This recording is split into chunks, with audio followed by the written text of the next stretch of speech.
que es una medida que es obligada en términos de política fiscal, en términos de política industrial, empresarial, que deba ser tomada para provocar, auspiciar un mejor crecimiento de la economía mexicana.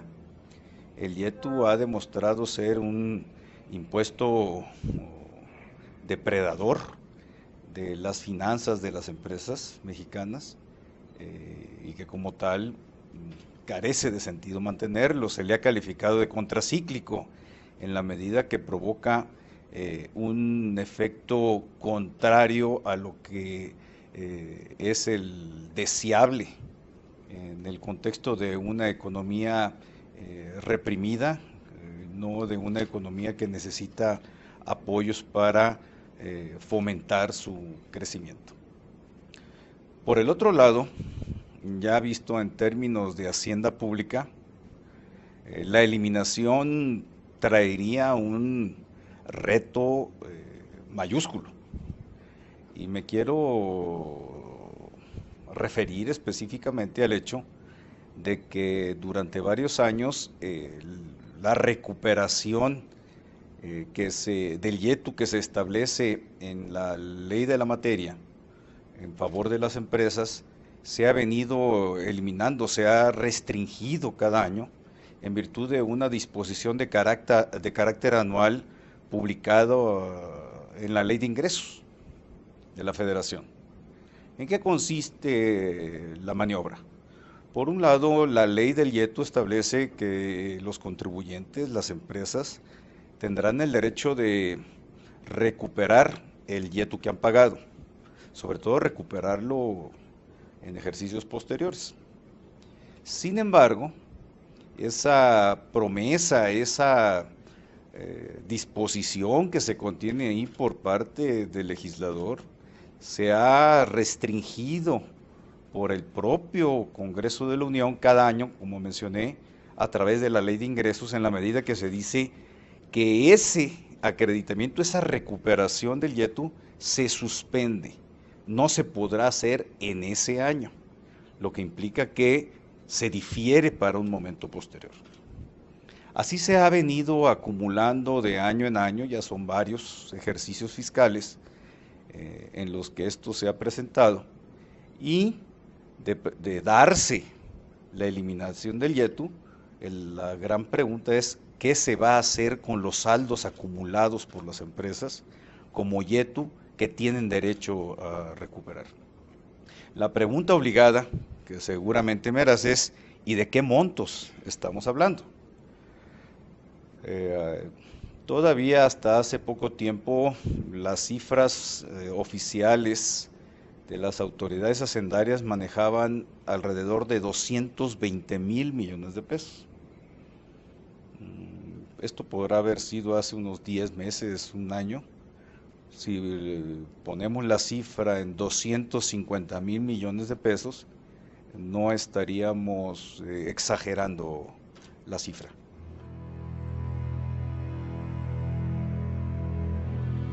Si al momento que se deroga el IETU se establece una disposición transitoria en la que se permita la recuperación de las empresas por el IETU que se hubiese pagado en todos estos años, la medida la consideraríamos justa, porque no habrá implicado un desfalco, el incumplimiento de una disposición que a manera de promesa se contenía en la legislación fiscal. El tema es que la hacienda pública no puede aguantar un boquete de esa magnitud. No hay los márgenes suficientes de las finanzas públicas para afrontar otro tipo de gastos, inversión, gasto corriente, participaciones y todo tipo de transferencias federales. Debemos concluir que hablar de 220,000, 250,000 millones de pesos adicionales por concepto de saldo deudor que tendrían las finanzas públicas sería gigantesco. Pudiera establecerse un periodo de más ejercicios para que las empresas pudieran recuperarlo, pero también tendría que hacerse en esquemas de justicia fiscal, es decir, permitiendo que esos saldos se actualicen conforme a inflación, que sería lo mínimo que se le podría dar, o bien equipararlo, como la Corte lo ha sostenido en otros casos, a las mismas tasas de recargos que pagan los contribuyentes al fisco federal. Eso por un lado. Sin embargo, si el Congreso de la Unión decidiera suprimir el YETU y no conceder,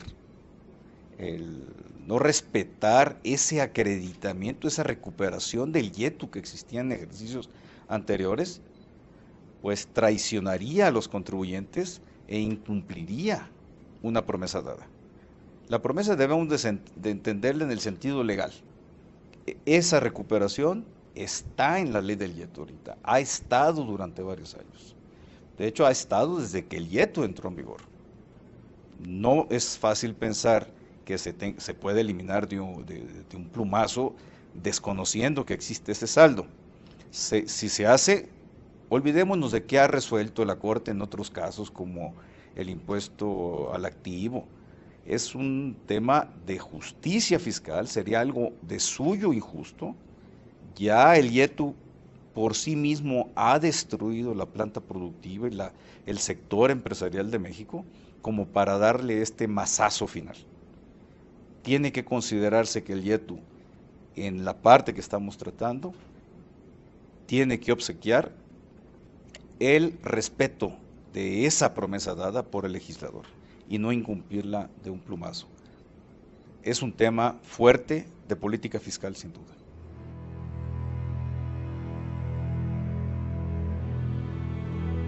El YETU y el impuesto sobre la renta nacieron de manera paralela. Siendo más preciso, el YETU se creó para que corriera de manera paralela al impuesto sobre la renta y así se tuvieran efectos compensatorios para efectos de recaudación.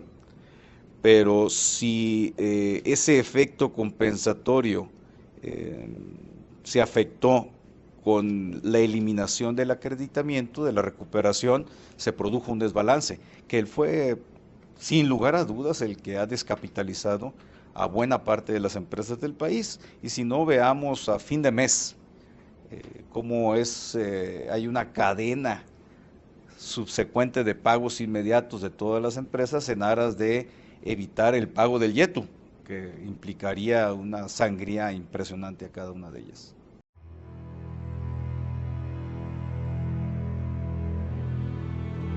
Y las autoridades hacendarias, sobre todo los que son las responsables del diseño de la política fiscal en México, conocen perfectamente esta situación, porque fue una decisión consciente tomada en años anteriores de restringir esa recuperación del YETU por parte de las empresas. Al grado que el tema se llevó a la Suprema Corte de Justicia de la Nación en su momento, esta restricción me estoy refiriendo, y la Corte validó su constitucionalidad, su validez. Lo que no ha resuelto la Corte es que si se le da una estocada final, implicará o no la inconstitucionalidad de una medida de este tipo.